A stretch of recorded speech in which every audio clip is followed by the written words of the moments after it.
Good evening and welcome, everyone. Hello, I'm Chris Raffanan, Manager of Investments for Patelco Financial Solutions, and welcome to part one of our estate planning webinar series. First things first, next slide. I want to show you this disclosure and what we sometimes call the not may. In short, investment products are not FDIC or NCUA insured. They are not guaranteed by the credit union and may lose value. Next slide. Before we get started, let's go over a few housekeeping items. All participants will be in listen-only mode. Today's presentation will last about 60 minutes. You are encouraged to type in your questions in the Q&A section as you think of them at any time during the presentation. Please do not use chat. After the presentation, we will begin the Q&A session.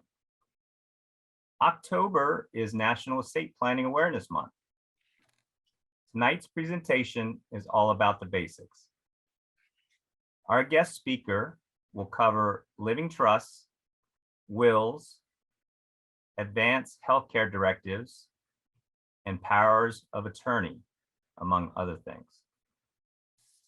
In 2 weeks, on Wednesday, October 25th at 5:30 p.m., we will have part two of our estate planning series, which is a deep dive on having the honest conversation with your loved ones about your wishes, identifying caretakers for loved ones, creating and storing important documents, selecting decision makers, setting up account access. We will show you how to register for part two at the end of tonight's webinar. Also, at the end of the webinar, we will show you our digital solution for estate planning for those do-it-yourself people, as well as an investment promotion where you can invest $25,000 or more and receive a $100 Amazon e-card. For tonight's presentation, our speaker, attorney Edward Kanglet, will present for about 40 minutes, after which we will begin the Q&A session. We apologize ahead of time because with the webinar this large, we won't be able to answer all the questions. Rest assured, at the end of the presentation, we will show you how to reach out to Ed and his team at Oak Crest Law to request an appointment. Now, allow me to read Ed Kanglet's bio. Attorney Edward Kanglet graduated from the University of Southern California and Whittier Law School. The cornerstone of Edward's practice is to help clients leverage the value of estate planning to accomplish their personal and legacy objectives. Edward achieves this by merging his teaching experience with trust and estate law. Ed and his team offer a client-centered approach to legacy planning by educating and counseling clients throughout the estate planning process. At this time, I'd like to turn it over to Ed to start his presentation. Great. Thank you, Chris. Before I start, I wanted to do a sound check to make sure that I'm coming in nice and clear. How do I sound? Okay, great. Well, thank you very much. Thank you, Chris. Thank you, Patelco, for inviting me back. I did this same webinar last year, and I was so honored to do that on an inaugural basis. We had some wonderful results. We had some wonderful experiences with the Patelco community. And so I'm so honored to be here this second year. I wanted to tell people, first and foremost, that this is in the spirit of education. I used to be a teacher before I became a lawyer, and I want to tell everyone, because this is a heavy topic, because this is a topic that statistically people do not engage in, I want this to be a special time. I don't want you to be, be busy in the details, taking notes. I have confirmed that everyone will receive a copy of this webinar. Instead, what I'd like you to do is I'd like you to make this very personal to you, because estate planning is a piece of the general picture.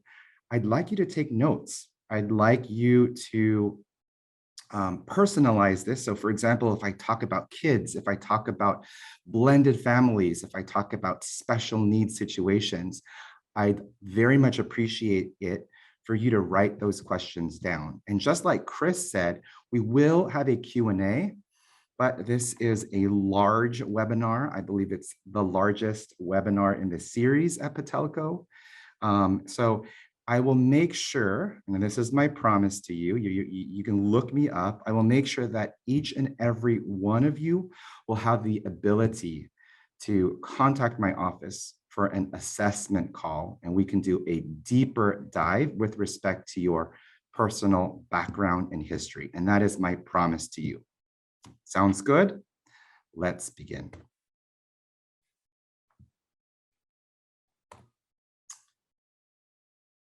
Over 200 years ago, I believe it's almost 250 years ago, Benjamin Franklin uttered the famous words, "There is nothing more certain than death and taxes." And I begin the webinar with this famous quote, because no matter what is happening in the world, no matter the technological advances, no matter where we are, there are certain things that are timeless. And honestly, I think one of the reasons why this is a hard topic is due to the fact that you are thinking about a time when you are no longer here. And that is very hard for a lot of people. A lot of people will tell me in the consultations, they'll say, "Ed, you know, what is the big deal? I'm no longer here. Let them figure it out." And so my challenge for you listening to me is that your mindset is different. Your mindset is one where you're thinking about the people who are going to miss you. You're thinking about the people who are dependent on you. And if you do this right, you are likely going to leave things behind. This is a picture of a hearse. I have a dear friend who I look up to, like a mentor to me. And he reminds me that when you pass away and you are in, a coffin, for example, in a general burial situation, the hearse will take you to your final resting place. The takeaway in the hearse is that there are no luggage racks. There are no hitches for trailers to bring the rest of your things, because you can't take it with you. You can't take it with you. And so the idea is you're going to try your best to live the longest, fullest life and celebrate life with the people that you love. And estate planning is a challenge that you must address in the event that you don't use it all, because there is something to be left and you want to make sure it goes to the right people. Statistically, as you will see, 70 to 80% of people don't do this. And the last thing that I would want is that you are a burden on your family because you did not do the proper planning. I've got a busy estate planning practice. I'm going on my 15th, 16th year. Sadly, every week, every day of the working week, we get phone calls with respect to those families that did not plan properly. And instead, we have to go through the court system, which I'll go over. So my hope is that instead of being a burden on your family, that you live with the peace of mind that you've done every reasonable thing that you could possibly do to plan for the future, to plan if you get sick, to plan if you can no longer walk, and to plan if you're no longer here with us. I want to spend some time on this slide, and I would say this is what separates me from a lot of my estate planning colleagues, right? Another popular question that I have is, Ed, why should I work with you and Oakcrest Law Group? Why should I work with your team? What makes you different? So if you look at this slide, this is how I've been practicing over the years. And I'm so glad that I decided to do this since I started practicing law. And the way I practice law is I am a collaborative member of your team. Historically, attorneys never play well in the sandbox with our allied professionals, like accountants, like financial advisors. And I think that's the wrong way. I believe that the estate plan is actually part of your financial plan. And so I will challenge you, I will recommend that when we talk about estate planning, we also have to talk about how your assets are going to get you to where you want to go. And so I think it's imperative that you work with a financial advisor because I can protect the assets. I need them to go with you for as long as you can. And part of that journey is working with competent financial, a competent financial advisor. And that's one of the reasons why I'm so honored to work collaboratively with Patelco.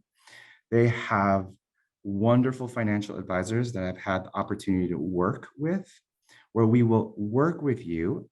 Of course, I am the attorney that assists in putting the dots together, so to speak, in your estate plan. But the financial advisor is the one that's making sure that the financial design, the assets are done in appropriate ways. How does your retirement fit into insurance? How does that fit into investments? You know, what is your plan for retiring? And so when you are working collaboratively with the team, you are the centerpiece and you are the most important member of this relationship. And so that is why I believe you will be in very, very good hands. All right, so another popular question, which is who needs an estate plan? Who needs an estate plan? And if you look, most people need an estate plan. And one issue that I want to clarify is a lot of people think you need to have $1 million, $1 billion. You know, I just got back from travel, but I think the big Powerball drawing is tonight, right? Where there's going to be a new billionaire or several billionaires. But you don't have to be wildly rich in the sense it's not necessarily driven by assets as much as it is driven by circumstances. So for example, yes, if you have real property, that is a triggering factor. If you have other assets, investments, cash, insurance, death benefit proceeds, and if that is greater than $180,000 in California, yes, but there are other reasons that are not necessarily tied to wealth.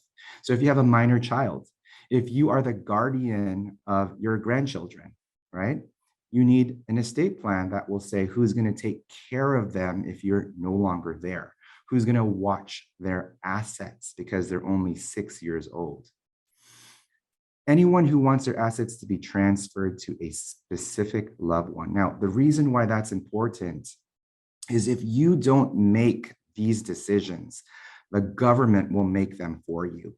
And the government sometimes will choose the wrong beneficiary. This is the case of James Dean when he died at age 24. He was not married.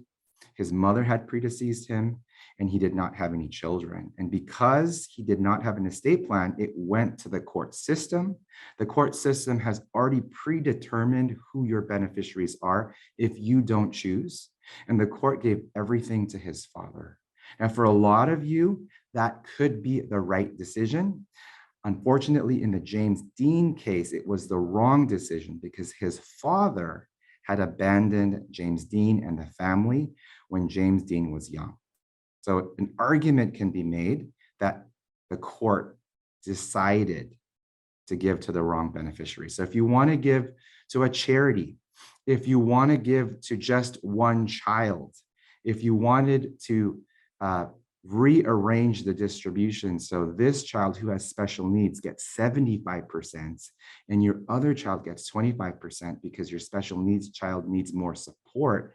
You must accomplish that in an estate plan. And of course, anyone with a blended family, I'll do a deep dive. I have a video that goes into the complexities of what happens in a blended family if you don't do advanced planning. And I bring that up because the concept of a blended family is becoming the norm. And I see this a lot in my clients. A look at the numbers. I said I'd promise some statistics. I used to be a teacher. I need to back these numbers up. This is a 2022 CNBC survey. Approximately 70% of the American public does not have an adequate estate plan. Truthfully, this is actually a little bit better, and we have the pandemic to either blame or to congratulate. The numbers were actually worse. It was 80% did not have an adequate estate plan. And I think with the pandemic, a lot of people were concerned, and so we saw an uptick. So again, it's an exciting time. It's an exciting time for me because my clients understand the importance of this more and more. Historically, I had to do a lot of motivational speaking to engage them. The pandemic made it easier for me because it was not so much asking me why they need an estate plan. It was more, when can they get on the calendar? Because we are getting busy. Although 40% have a will and almost 20% have a trust, most people don't have all of the pieces in proper place and alignment to constitute an adequate estate plan. So this is the thing, there's a lot of developments with the computer, with Chat GPT, with artificial intelligence. Buyer beware. You need the guidance of a professional, like a financial advisor, like an accountant, like an estate planning attorney, to hold your hand as a team member and say, I recommend you do this. Because we'll see, especially in my cases, for the people that are attempting to do it on their own, there's a lot of pitfalls. Most cases will have to go to probate, which I'll talk about, which can be 2 years or more before the family can receive closure. And that's what happens, unfortunately, when it goes to the courthouse. Planning for incapacity. Now, I want to pause here. And I want you, usually I'll say to close your eyes, but I don't want you, if you're driving or if you're doing something else, I don't want you to do that. But it is not so simple. It is not so simple. And what I mean by that is, it's not like you're alive on a Monday and then you have passed away by the end of that week. The way it statistically happens is that you begin to experience incapacity. It could be physical incapacity. You can no longer walk upstairs. You need a wheelchair. It could progress into mental incapacity. You could have some sort of cognitive disorder. You could be dehydrated. You could have dementia, for example. So part of any good estate plan is this phase where statistically you could be incapacitated, for example, mentally incapacitated, up to 7 years. Right? Who's going to buy your groceries? Who's going to talk to your doctor? Who's going to analyze whether you should have this procedure or that procedure if you can no longer think in that capacity, right? So if you don't have protection, of course, the court has a plan for you, and we call that conservatorship. And perhaps you've seen what could happen in a conservatorship proceeding. One of the most recent popular ones was Britney Spears, unfortunately. Yes, perhaps we need someone to take in charge. But I personally think if someone's going to be in charge of you, you should be choosing who should be taking care of you. Unfortunately, certain relatives have priority standing. Your parents, your spouse. And it could be that these people are not the appropriate people because you know things, right? And so you put a plan together that says, if this happens to me, I want these 3 people in ranking order to take care of me, right? So the challenge here is in every estate plan, I also want you to think about the period where you are mentally incapacitated. Your assets are still yours. We will use them to pay for your caretaking, your medicine, your support. And then if you pass away, then it advances into the next phase. So what happens if you die without a estate plan? I've sort of given you a hint with respect to James Dean, right? It could go to court. Now, some things don't necessarily go to court. This concept of beneficiary designation. So for example, if you work for the government, if you work for the city, necessarily when you open up retirement accounts, like a 457, for example, you will include who your beneficiary is. Your primary beneficiary, you can put a percentage. You can also put a secondary beneficiary in the event that the primary beneficiary passes away with you or prior to you. These assets fall under contract law. They're beneficiary designated. They will not go to court. They will go according to who you've listed as the beneficiary. Now, again, I've been doing this for a very long time, and the thing that I always see is it's an old plan. They might not even know it exists, and they listed the beneficiary 10 years ago, 20 years ago. In fact, there's a famous Supreme Court case of a corporate executive who partook in a ERISA-based plan, like a 401k, and he listed his then spouse, right? He subsequently got divorced. And do you know that even if you are divorced in state court, because it is a federal ERISA plan, it's contract law under federal law, even though you've subsequently divorced and you did not update the beneficiary, it will go to that person, for example, your former spouse, right? So again, it goes back to support. It goes back to having someone assist you, right? And I can't think of anyone better than a Patelco financial advisor going over this with you on a regular basis, making sure your I's are dotted and your T's are crossed. All other property generally passes to state intestacy law. So what that means is if you don't have a plan, state of California has a plan for you, and they've already determined who will inherit your assets. And again, this happens to James Dean, it happened to Prince, it happens to everyone that passes away without an estate plan, a will or a trust. So how do we avoid probate? There are a couple of things that you can do. A lot of these are just temporary band-aids, except for the last one, which I'll do a deep dive, and it's using trusts. So for example, if you're married and you own a home, for example, you can own the home as joint tenants with right of survivorship. Now, again, should it be joint tenants if you're married, or should it be in California community property with right of survivorship? I cannot tell you how many times I've caught this issue when my clients come to me and they show me the deed to their house, right? And I will tell you the reason why it is wrong. It is because they do not have counsel. It is my humble opinion, for those of you who are listening to me, who are in a long-term marriage and that real property was acquired while you were married, you should own your house as community property with right of survivorship. And I would say 10% of people have it right. The other 90% go with joint tenancy, and that's wrong from a tax perspective. So remember I said you should be writing down your notes. Make sure you have a piece of paper, make sure you have a piece of pen, write down as one of your action items, how do I own title to my house? And then put under that, ask Oak Crest Law Group, right? Because we want to help you with this. I am going to say confidently that many people have it wrong, and that needs to be fixed as soon as possible. Complete beneficiary designations. I talked about this. Make sure they're correct. Make sure they list the correct spouse. Make sure if you're not married, you don't have any kids, that your best friend is still your best friend, right? I've noticed that relationship changes every 3 to 5 years. And how do I know that?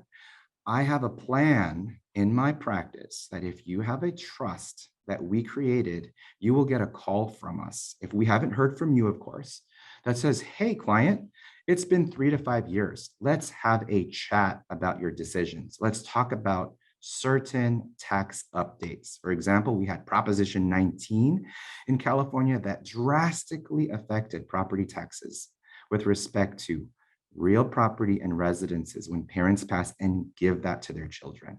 These are the topics that we would talk about. There's a lot to talk about, and I'm going over a lot. So make lifetime gifts. So for those of you that are fortunate to be able to give gifts because you have too much money, this just went up, and I believe you can give $17,000 to as many people as you can or as you want to. So if you literally had 100 people line up in front of your house, you can give them $17,000. And that is part of your annual gift exclusion. You don't even need to report it. Now, if you give more than that, you have to report it. There is no tax until you reach up to 12 to 13 million, and that's current law. If you have a gift tax question that is very special, be sure to write that down and meet with our team. And the last one is use trusts. So wills and probate, most wills will be probated. So this falls under, what is the difference between a will and a trust? What is the difference between a will and a trust? Okay. And basically a will, if that is all you are using, will go straight to the probate court to be administered, right? So they'll be probated and it's filed with the court in your county. So everyone lives inside of a county in California. I'm currently in Ventura County, where I'm presenting this webinar, right? And inside of every county is a superior court. Inside of every superior court is a probate department that will hear your case. The executor or the administrator collects assets, pays debts, files taxes, and distributes property to the heirs. And it says several months to a year, but let me tell you, because 70% or 40% of the numbers who are not prepared end up in the court system, it's generally 1 to 2 years and even longer in certain places. Significant fees, and it's a purely public process. So if you are a private person, all of your assets will be publicly proclaimed in an open forum. So let's take a look at this slide here. And so in probate, they charge up to 5 to 10%. And the way they charge is unfair. So let me just go back here. It goes really fast. It's 5 to 10% of the fair market value, not the equity value. So in this case, it's 1 million. Even though there is a mortgage of 600,000, they will charge 10%, up to 10%. Now, depending on which county you're in, it's usually 1 to 2 years, but in large counties like Los Angeles, it could take even longer, 3 to 5 years. I remember during the pandemic, because they were closed, it was just held up. And so this is the problem with the probate court, is you're literally falling in line for a very, very long time because it is a purely public administration. So if there's any one reason to avoid probate, it's because it's expensive and it takes a long time. All right, so let's talk about a trust now. I've sort of been keeping you in suspense. So it basically is like a will, but the administration of a trust is outside of the probate court. So that's basically the difference between the two. A will is administered in the courthouse, so it's subject to the fees, it's subject to the time. A trust is private. It can go as fast as you want. Usually the reason why it takes a long time or a longer time is we're waiting on the death certificate, which could be a couple of months sometimes. I recall there was a time where we could not get the death certificates on time, even during the pandemic. So we would have to wait because we would use that document to submit to certain agencies, for example. It provides safeguards for minor children, elderly parents. You can actually even protect assets from future creditors. I would say this is one of the advanced features, is can protect assets from future creditors. For example, your child is a spendthrift, your child gambles, your child has an addiction, or more popularly, your child is married to someone that you're not a big fan of, right? I've got 2 daughters, and I cringe to think who they are going to end up with, because I have a feeling I'm not going to like them, right? So what can I do? I can, for example, safeguard their inheritance. I can set up a trust to make sure that if my wife and I pass away and the assets that my wife and I have acquired go to them and are not going to go to whoever they marry. For example, if they subsequently get a divorce, I can set up a trust where that can be protected. So if that's something that interests you, make sure you write that down. And you know what's so wonderful about this is that it is the impression that although you are no longer here, you're setting up a plan where you can continue to protect them, you can continue to love them, and you can continue to remind them that, hey, I worked really hard. I didn't get to use it all. And I want you to know that I want to give it all to you in this way. All right, so here's the trust. A trust is an agreement between 3 parties, an owner, a manager, and a beneficiary. And when you set up your trust, you're actually all 3 of these individuals. You're the owner because you own the home. You're also the manager because you get to decide when to refinance, when to rent, or when to sell. And you're also the beneficiary because if you sell the house, you can benefit from the proceeds of the sale. Now, in your estate plan, while you are the manager, if you subsequently become sick, you've already determined that your adult son will serve as the manager or trustee. Because you're still alive, you will continue to be the beneficiary. However, once you pass, you've already decided through your estate plan who's in charge and who will inherit from your estate. When this happens, everything is in place and those individuals will come forward to manage your estate plan. So it's perfect because it was designed by you. All right, so this is my most popular video. It's blended family Brady Bunch. Having a blended family where each spouse was previously married or was in a relationship that produced at least 1 child introduces interesting factors to consider. I represent clients who have been married their 3rd time, and in each marriage, they produce at least 1 child. Can you imagine? In the Brady Bunch, Mr. Brady had 3 sons from a separate marriage, and Mrs. Brady had 3 daughters from a separate marriage. If one spouse passes away and the surviving spouse inherits all of the assets, this introduces a level of complexity for each spouse to consider if one of them were to pass away. So in a worst case scenario, if Mr. Brady were to pass before Mrs. Brady, and we assume Mrs. Brady inherited the entire estate, she could intentionally or unintentionally disinherit Mr. Brady's 3 sons, and they could get nothing. I was thinking about this the other way, is if Mrs. Brady died first and Mr. Brady survived, I guarantee you Mr. Brady will disinherit Marcia because no one really liked Marcia anyways. Now, for those of you who don't know what the Brady Bunch is, I am so sorry. I've just dated myself, but it was one of the best shows on TV when I was growing up as a kid. And it was, sort of like an interesting concept, a blended family back then in the 80s, which is interesting. Like I said, now a blended family is quite common. So for the blended families out there, I'm going to encourage you to engage in professional assistance. Do not try to cut your own hair. Do not try to perform your own surgery. This is a complicated topic because one failed decision could lead you to unintentionally disinheriting your children in the event that you pass away first. All right.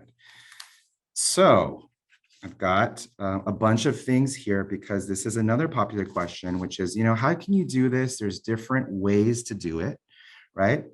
So up to the point, we've been looking at general education concepts of estate planning, and hopefully this information has been helpful to you. The truth is that everyone's situation is different and oftentimes unique. Because of this, not everyone needs the same plan. There are several approaches to getting the right plan for your circumstances and need.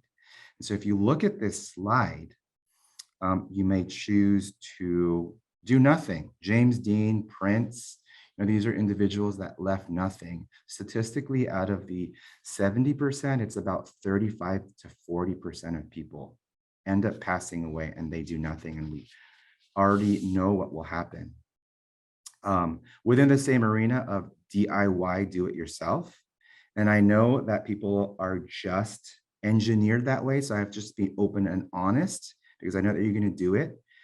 You get some forms and templates that you can complete yourself or pay someone to fill in the blanks. There are legal document providers like paralegals that will do this, and you can see what their fees might look like. This might work well if you use up-to-date forms and ones that accomplish your desires and needs. I'm working on a case right now. Let's see, it's not through Patelco, thank God. But this is what happened. They use a legal document provider. So it's sort of on the DIY side. And again, the provider cannot dispense legal advice because they're not actually attorneys. And so they presented appearing as if they're married, but they're in fact not married, right? So they were just long-term relationship, not married. He has his own kids, she has her own kids. Unfortunately, the documents that they purchased were for a married couple. And so they signed it, they recorded the deed to the real property, which is in the millions. And when I read the trust, it was slanted to favor the female's side, right? And so I went over this with my client, who was the male, right? And he was not just shocked, but he was surprised. And so, we have to be careful with the decision of which way should we do this. Unfortunately, in this case, we are spending a lot of money to unwind. Not to mention, if we don't get a cooperation of his partner, we might need to go to court to ask assistance from the judge to say, can you please help us unwind this because it was actually done in error, right? And so there's different ways. On the attorney side, you can work with an attorney that does many things, what I call a generalist. In addition to that, you should ask them if they have other licenses that, in my opinion, could compromise the advice that they give you. A lot of attorneys, believe it or not, have licenses like financial advising, life insurance, realtors. And I say this in full transparency, it could be that all they want is to refinance your house or to sell your house. So I am an estate planning attorney. I do nothing else but this. So I will not be pitching life insurance because I can't do that. If I will recommend in that direction, I will work collaboratively, for example, with a Patelco financial advisor, because that is how it's supposed to work. I stay in my lane, but we work together collaboratively to make sure that we are taking care of you. And so here are some of the fees that you could expect based on the different ways and methodologies. All right. So here is what a basic estate planning package looks like. So if you own real property and if you have assets over $180,000, you'll probably have need for the basic estate plan, which is all of these. And I used to not go over this, but it's so important for you to understand the complexity of what is involved. It's not just a trust, it's a battery, it's supporting documents, what I call ancillary documents. So we have a trust, which you've heard of. There is also a certification or a certificate of trust. We use that for privacy issues because your trust is very private. It has information about your family, about who you could possibly be disinheriting. It also has a general description of your assets in there, and you don't just want to give this to anyone. So if a third party like a lender or a financial institution needs a copy of your trust, we instead give them the certificate of trust to provide the necessary information while preserving the privacy aspect of it. Like, they don't need to know what your other assets are. They don't need to know that you had a child out of wedlock that you're disinheriting. That's all private, and only certain people should know about that. Now, we talked about will, and I sort of said wills are bad because they're administered in court. There's one special will that accompanies a trust, and that's called a pour-over will. It's a backup to the backup to the backup. And it's essentially this: if you have 10 properties and you put 9 in the trust, and for example, you forget that 10th one and you pass away, your 9 properties in the trust will avoid probate. Unfortunately, that 10th one, which is not in the trust, will be transferred to the trust using this pour over will. So that's the good news. It'll go into the trust. The bad news is we must go to probate court because a will is necessarily administered in probate court. Knock on wood, I've never had to use a pour over will because we have a really good system and program to train you, to educate you, to motivate you. Again, working with your Patelco financial advisor to go over each and every one of your assets to make sure that they find their way ultimately into the trust. Advanced Healthcare Directive, HIPAA waivers, these are documents to take care of your personal well-being. If you get sick, who can look at the x-ray? If you get sick and you cannot decide, who can talk to your doctor to determine what your options are? Again, we are not going to court. We're not getting a conservatorship. You'll be signing these documents to make everything private. Durable power of attorney is a document that supports the trust that says who is going to sign your name to make financial decisions. Who is going to sign your name to make financial decisions if you can't? Grant deed. If you have real property, we have to view the deed, right? We got to see if it's joint tenants or community property. And then we have to transfer it to the trust. So we will take your deed and say that it goes from you to your trust. It gets filed with the county recorder. And once that's filed, it's in the trust. It will avoid probate if you pass away. If you have minor children, we'll nominate the guardians of your children. You'll also nominate your conservators, the people who will make decisions for you if we need to do that officially. Personal property memorandum, also a general assignment of all of your assets into your trust. This is in case you have a sophisticated asset, like a painting, like a diamond or a ring. It's to evidence that everything belongs to the trust. I'm going to skip over letter of wishes. I want to save that for last because it's really awesome. Funding instructions, assignment of personal property. Funding instruction is, I've got all of these assets. How do I transfer it to the trust? This is a step-by-step, word-for-word document that says, here's what you do. Again, if you're working with a Patelco financial advisor, this is the reason why we are like gangbusters. We literally will take care of you and show you the way. Now, the last one, letter of wishes, let me just be open and honest. This is not a legal document. It's basically your last letter to your loved ones. And I cannot tell you how beautiful this letter is when the time is right. When you pass away, you get sick. It's a letter that you write in your own hand that can be simple, that can be very elaborate. For example, I've got a famous client who has already determined which restaurants or catering company he wants when he passes away, after he passes away for the memorial. It can be as beautiful as, hey kids, I love you guys. I've tried my best. Now just don't screw it up, right? But what happens, and this goes back to why this is all important, it's really about giving the gift of love to those who are going to miss you when you're no longer here. So when you write this letter, however simple, however complicated, it will be cherished. It will be cherished. And it is like the most popular thing that you can leave behind. I guarantee it because I'm in the position to tell you that this is exactly what's going to happen. I've administered probably close to 400 of these. That means I've drafted the trust and or I've inherited these, and I'm basically putting together these instances, and that is a situation that that your family always cherishes.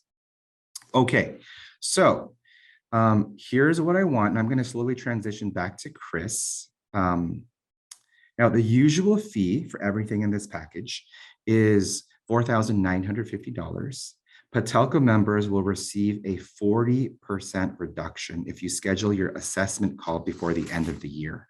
Your cost will be $2,950. Again, we're offering a complimentary assessment call to point you in the correct direction. Depending upon your situation, you may need something less than this package, which would result in further reduced fees. All right, so make sure you take a picture of that QR code in order to take advantage of this deal. All right, now I'm going to answer some questions now. Realistically, at one point, I think I won, Chris. I won the Price is Right because it was $657, and I said $650, I think, but we'll do that during the debrief. Now, realistically, I'm not going to get to answer everyone's question, but they are important. So there is an email, trusts, and that's plural, at oakcrestlaw.com.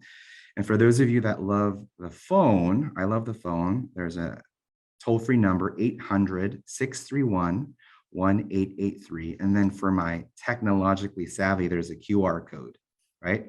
That is where we will get to all of your questions, right? And someone will contact you, and we will make sure to do to be able to support you in your question. So with that, Chris, again, thank you. If I have not made it very clear, I really appreciate the collaboration that you're allowing me to work alongside with you and your wonderful team. And shout out to your wonderful team, by the way. This is not, I'm not making this up. We had, in the over 100 people that we worked with, and we work collaboratively with your team. And I'm just looking forward to that continued collaboration with your wonderful team there at Patelco. Thank you. Thank you, Ed. Such valuable information. Let's go to the Q&A.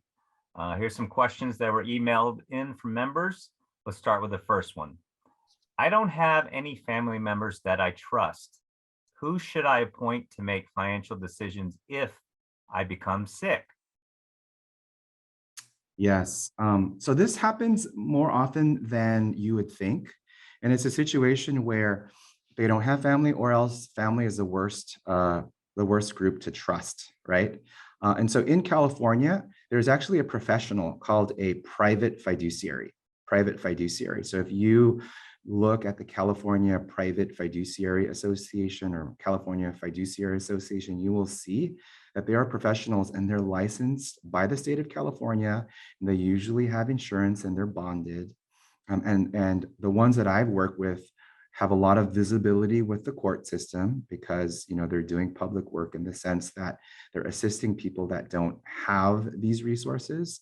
So that's one. And then of course there are institutions like large investment companies and banks that will have the ability to do this on the financial side. But with respect to health, they can look at a private fiduciary.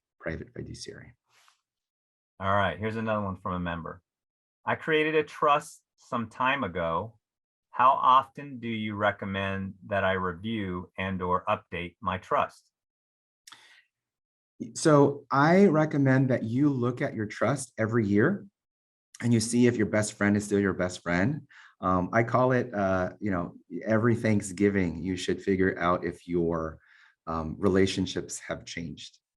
Because in the trust, you are electing really important decision makers if you get sick or if you pass away. So every year you should think to yourself, and that might not mean I get involved, but you should look every year. Now, where I get involved is every 3 to 5 years. Statistically, something changes, relationship changes, assets change. So for example, you refinance your home, right? There's a time where the interest rates go down, they go up, and they need to adjust. When you refinance your home, I've seen a lot of smaller lenders taking the home out of the trust, recording the new loan, but not putting it back into the trust. And so every 3 to 5 years, statistically, the law changed. I talked about Prop 19, for example. So if you're my client, you actually get an invitation to come and sit down with one of our team members to review, what has changed. And it could be that nothing has changed, right? But those are my recommendation. 1 year for you, and then 3 to 5 years with us. Great. Here's another one. Do I need a will or a trust? My friend told me that if I get a trust, I will also need a will. Please help. I'm confused. Yes. This is an example, like, I'm so glad that this is being recorded because I encourage everyone, again, after you make an assessment call, to listen to this a couple of times because it falls under the category, you don't know what you don't know. And so, again, this is why the statistics are such that most people don't do this. So, yes, the will and the trust. If you have a trust, you'll have a pour over will, right? And that's just a backup, just in case you don't put everything in your trust. But if you just have a will, you can bank on your family going to probate, which you want to avoid because it's very expensive and it takes a long time and it's purely public. All right. Another one. Can I just list a beneficiary for my Patelco bank accounts? Do I need to retitle my account in the name of a trust? So if you have a trust, I recommend you use the power, the strength, the breadth of the trust 100%. And so you have a trust, absolutely list your Patelco bank account in the name of the trust. Now, here's why. If you just put the beneficiary, the only way the beneficiary will get that is if you pass away. So remember, I said statistically, you can be mentally incapacitated up to 7 years. So if you put the trust, my trust will have a provision that says if you are incapacitated, we can still access it, right? So it's in the trust. But if you don't put it in the trust and you just rely on a beneficiary designation, the only way your beneficiary will get that is if they give them the death certificate. The problem is, what if you're not dead and you're in a nursing home for 7 years? So that is why you should list the trust. Good one. Another question. What does my family need to know once I create an estate plan? What are the necessary steps after I pass away? So that is called trust administration. And basically, in the trust, we've designed what happens if you were to pass away. So who's in charge? So we have a financial decision maker called a successor trustee who comes forward and is primarily involved in collecting, marshaling, organizing the assets for distribution. And part of that is making sure taxes are considered, making sure investments are arranged and organized. We need to step up the basis, right? So it involves putting together a team like accountants, like your team, Chris, at Patelco Financial Advisors. How do we collect life insurance death benefit? I have a wonderful primer called the Successor Trustees Manual. So for those of you that are writing it down, write down Successor Trustees Manual. If you want a copy of that, you got to email, you got to call, or scan the QR code. I am happy to share that with you. I am happy to share that with you. Great. Next one. I'm concerned about my son's spouse. Is there anything I can do to protect my son's inheritance so that his spouse won't take it away from him? So whoever this caller is, I want to give you a virtual hug because I have the same thing, except, I said earlier, I've got 2 daughters and I cringe at whoever they're going to marry in the future because I already don't trust them. My wife and I are hustling and working. We're both professionals. And the last thing we want is when we pass, we give our assets to our kids and then whoever they marry run away with it in a dissolution of marriage. So in fact, when you set up a trust, this is one of the things that we can do when we design it is we can fashion it in a way that no one can take away these assets from your kids. So it could be generally immune from a divorce. It could be immune from a lawsuit. It could be immune from creditors. Again, that is the part where, you're not necessarily going to get that if you're not working with competent legal counsel. This is where we can really, really, really help you in these situations and guide you in making these types of decisions. So if this is a concern for you, write that down. We're happy to help you. Next one. I'm happily married. However, if I pass away before my spouse and my spouse decides to remarry, is there anything I can do to protect my community property? I'd like to make sure our children inherit my community property.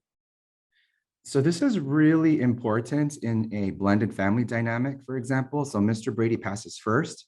Well, what do? Do we wait for the boys to get anything before Mrs. Brady dies? It's kind of weird in the sense that when Mr. Brady dies and then these boys are looking at Mrs. Brady like, when are you going to die? Because that's when we can get part of the house, right?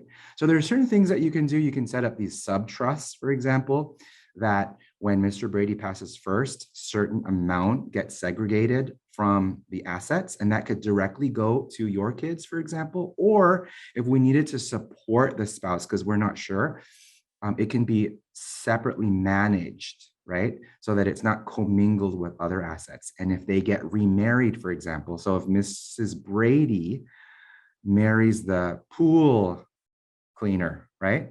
Well, how do we arrange that so Mr. Brady's community property, because they live in California, does not go to the new spouse? We can absolutely do that. All right, we have time for two more. I plan on retiring in 5 years and then moving out of California. If I move out of state, is my trust still valid? The answer is yes. And I will tell you, I work with a large government organization. And when they retire, these are city employees, in fact, when they retire, their deferred compensation gets taxed, obviously, like income. And so they move out of California, statistically, I'd say 95% of them, and they go to another state. And so we have an agreement between the sister states that if it was validly created in one state, it'll be validly created in the other state. Now, once you settle down in your new state, so you go from California to Tennessee, for example, or Texas, or Florida, or wherever, South Dakota, I still recommend that you sit down with counsel there. I'm a member of an organization called Wealth Council, and I think we have like 4,000 or 5,000 people. Again, I have a lot of relationships because this government organization, I sort of know where they go, which is these states that don't charge income tax, right? But yeah, you would still need to adjust if you have properties there, for example. But let's say you don't, your trust that I created in California will be valid in that new state. Absolutely. Okay, last one, Ed. Okay. I have a special needs daughter. Do I need to set up a special trust for her? Yes. So let's talk about this. I want to talk about two things, special needs, and I also want to talk about this thing that happens in California, Medi-Cal, right? Medi-Cal. So special needs, you could be the wealthiest person or you could not be the wealthiest person. You can collect government benefits, right?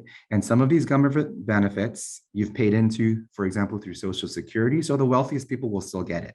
But there are benefits that you have to prove you have depressed assets, like less than $2,000.